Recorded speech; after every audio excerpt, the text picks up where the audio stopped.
Warning, hindi na lahat ng napapanood mo sa internet ay totoo. May mga video ngayon na gawa sa AI, pero sobrang tunay tignan. Parang totoo. Kahit nga senador ay na-repost pa ang isang fake video.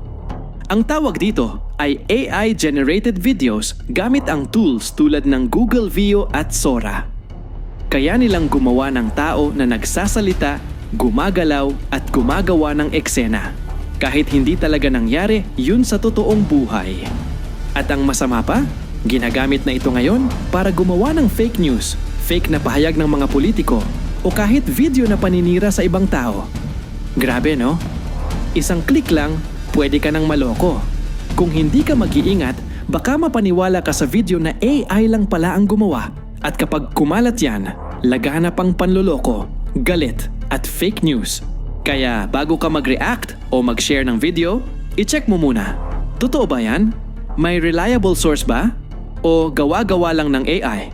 I-share mo ito para mas maraming maging aware. Ikaw ka, Joe Facts? Ano sa tingin mo? Mapipigilan pa ba ang paglaganap ng fake AI videos?